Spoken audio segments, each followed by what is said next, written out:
Hello, friends, and welcome to Sleep Tight Stories. Puddles and Splash are back and heading out to enjoy a sunny day after way too much rain. It has been raining far more than normal on the farm, and when the animals wake up and see the sun, they can't wait to get out of the barn and enjoy it. Puddles and Splash get them all out of the barn safely and then start their rounds to check on the stream to make sure it hasn't overflown. As they are enjoying a walk in the sunshine, Bubbles comes running towards them, and they both wonder, what now? Puddles and Splash, the mystery of the missing apples. It was early morning, and the animals were shuffling about, waiting for Chester, the old rooster, to announce, the only way he knew how, that it was time to wake up and start the day. This morning, the light was not as bright as it was at the start of summer, but everyone still looked forward to having the chance to go out and play. Especially this morning, because the sun was shining bright for the first time in what felt like ages. It had been an unusually wet summer on the Hampshire farm. Though most of the animals liked to play in the mud, with the constant rain, the animals' moods had turned dreary and down. But with the sight of sunbeams shining through the cracks in the barn door, their spirits immediately lifted. Talk of a game of ball in the field started to mingle amongst the gentle sounds of the chickens cooing, the pigs snuffling and oinking, and the cows lowing and mooing. "Cock-a-doodle-doo," yelled Chester. "Sun's a-rising, day's begun. Rise and shine, let's have some fun. Feathers fluff and hooves a-hop. Time to play a game. Don't you stop." As Splash pulled open the squeaky barn door, the fresh smell of wet, muddy grass wafted in, and the sounds of chirping birds, buzzing bees, and all manner of insects filled the air. All the animals and insects outside were also excited to see the sun shining so brightly. Every summer morning, rain or shine, was much the same, with the big animals walking out of the barn first, followed by the pigs, and finally the chickens. Splash, the strongest farm dog you might ever meet, guided them safely out the door lest someone get underneath a large cow's hooves. Splash, his young pig helper, helped from the inside, reminding everyone to be patient and take their time as they went outside to have their morning meal. "Okay, you know the drill, big animals out first. We don't want any cows stepping on the small animals," barked Splash. "Please hurry," one of the chickens said, trying to get in front of the cows. "I feel like I have been stuck in a chicken coop. I need some fresh air. The pigs were making stinks all night long." "Be patient," Chester the rooster said from his station on top of a bale of hay. "Are you sure it wasn't you chickens making all the stinks?" Puddles said as he guided the piglets towards the door. "Yeah, us pigs are the cleanest animals on the farm," said another. "You might be clean, but you sure do make big stinks," one of the cows said just before she hopped towards a bale of fresh hay left out by Farmer Vernon. As the chickens and pigs slowly made their way, the cows excitedly jumped one by one out the barn door, just like a pack of puppies, and started immediately enjoying their breakfast of fresh hay and clover. The fastest cow was Bubbles, a young, mischievous calf who was always hungry. Next, the chickens fluttered out, followed by the pigs led by Puddles, Splash's helper, and the youngest of the drove. The chickens stayed close to the barn where Farmer Vernon spread some seed. The pigs stayed together, drinking water from the outside trough and enjoying all the different vegetables left for them to eat.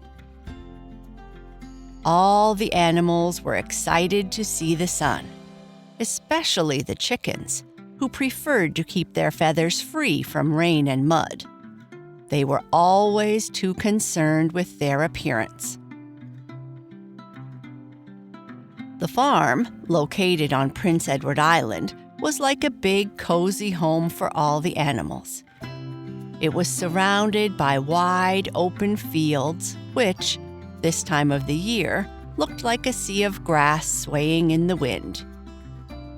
The island is known for its rich, fertile soil, which yields tons of potatoes, something for which it is famous. And when the sun sets, the sky turns all sorts of beautiful colors, like oranges, pinks, and purples, making the farm feel extra cozy as the animals go to bed. Puddles walked over to where Splash was sitting and watching over the animals as they went about their morning routine. "Did you have enough breakfast this morning?" Splash asked. "We have a full day ahead of us, and you are a young, growing pig, so you need your vegetables." "I'm a fast eater," Puddles said. "So, what are we doing today?" "Well, we should check the stream that runs through the pasture over yonder and make sure it hasn't swollen over its banks. We wouldn't want the cows getting stuck in the mud, and they might want to wander off in that direction today since it's so sunny out." "Yes, that field usually has lots of sweet clover that the cows love, and they might be hungry if they play ball," Puddles replied. "That's right. After we check on the stream, Farmer Vernon might want us to stick close to the chickens. There have been some crafty foxes and sneaky raccoons in the area lately. We should be present to let them know the rules in case they come for a visit," Splash said, as he stretched out his front paws to get ready for their walk. Puddles was getting better at keeping up with Splash, but it was still a challenge for him to move his short little legs fast enough to keep up with the brisk pace that Splash set. After running across the soft, grassy field, they quickly came upon a bubbling stream that was surrounded in part by old pine trees. It was a waypoint for the animals, a place they would come to enjoy a fresh drink of water on their way toward the other fields that contained the sweet clover they loved. Farmer Vernon used to come and sit here and enjoy a break in the morning, bringing treats for him and Splash. But it had been raining so much this summer that he hadn't yet had the chance. "There's the stream up ahead," Splash said. "It looks fine, no major damages, but the ground feels pretty soft. It might be best if the cows stayed away for a couple of days. We wouldn't want one of the calves getting stuck in the mud." Puddles wanted to reply, but he was out of breath and was busy cleaning his feet after trotting through 2 cow pies on the way. "Why couldn't cows do their business in one place?" he complained to himself. "Why don't we take the direct route back across the field and avoid the trails and fences? It's been a while since we could enjoy the sun while we walked through the tall grass," Splash announced. "Sounds good," Puddles said, finally catching his breath as he continued to wipe his feet on the grass. The ground got drier as they walked up from the hollow that contained the stream, allowing them to walk a little bit easier and faster. Puddles liked the mud, but it made it much more challenging to keep up with Splash and his big padded feet. Puddles often wondered if he wasn't part lion. The pads on his feet were so large. They walked in silence. Splash wasn't much of a talker when he was working, and when they reached the crest of a hill, roughly halfway across the field, they saw Bubbles, the young calf, running quickly to meet them. "What trouble did he get into now?" Splash sighed. Everyone liked Bubbles, but he had a tendency to cause all kinds of trouble, which in turn made more work for Splash and Puddles. "I hope he didn't lead any of the other young calves into some kind of mischief," Puddles replied. Meeting them in the field, Bubbles said excitedly, "We have a problem, a really big problem, a disaster even." "What?" Splash asked with a look of concern. Puddles was worried. What could have happened while they were gone? They were only gone an hour. What could possibly have happened in such a short period of time? Even Bubbles couldn't cause trouble that quickly, could he? Letting out a sigh, Splash said in a serious tone, "Calm down and tell us what happened." Well, we were about to have a game of soccer when one of the cows suggested that we go eat a few apples from the apple grove that borders the field next to where we play. As you both know, the apples fall gradually throughout late summer and into fall from the trees, which makes them quite easy to reach on this side of the fence. As has been our tradition, all the animals get a chance to have a taste. It's an incredibly important treat for us, and one that we have been enjoying for as long as Farmer Vernon has had the farm, Bubbles said with a tone of concern. "We know all this, Bubbles. Please get to the point," Splash said. Right. When we arrived to have our treat, all of the apples were gone." "Did you look up?" Puddles asked. "Maybe they just haven't fallen from the tree yet. It's been wet.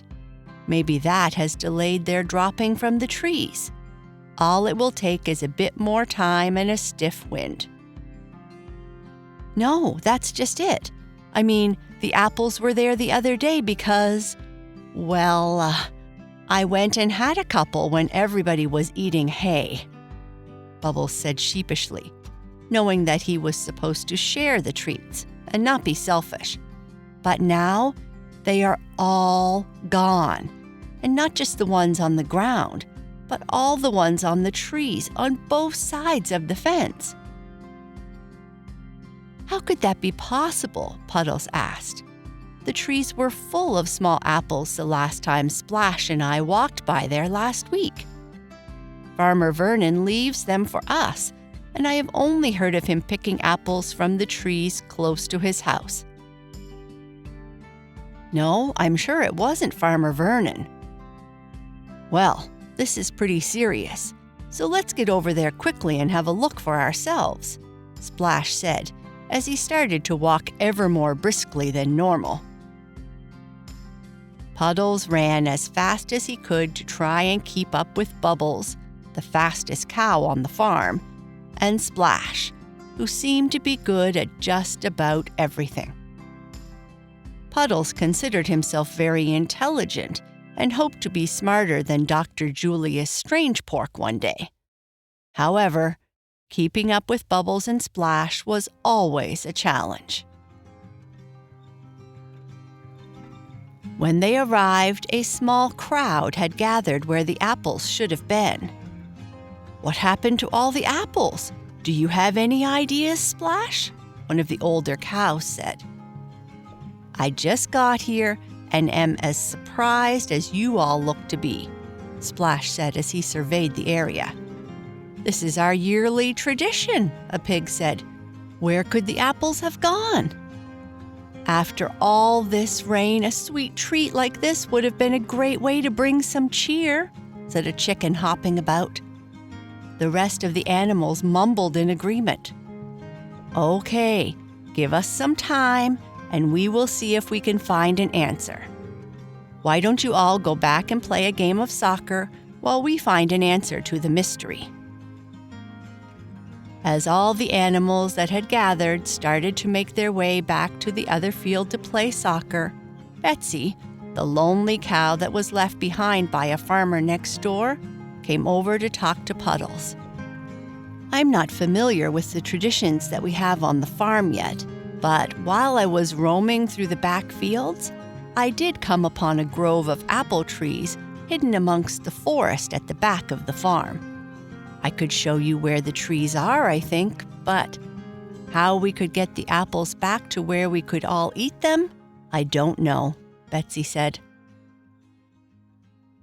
Before Puddles could reply, Splash quickly bounded back. "It looks like we have a clue. I found many, many tracks around the tree, and not tracks from our chickens, cows, or pigs." "What could it be?" Puddles asked. "The scent I smell is fox and raccoon, and not just a couple, but many," Splash replied. "But foxes and raccoons don't get along," Puddles said with surprise. "If what I suspect is true, then we have a big, big problem."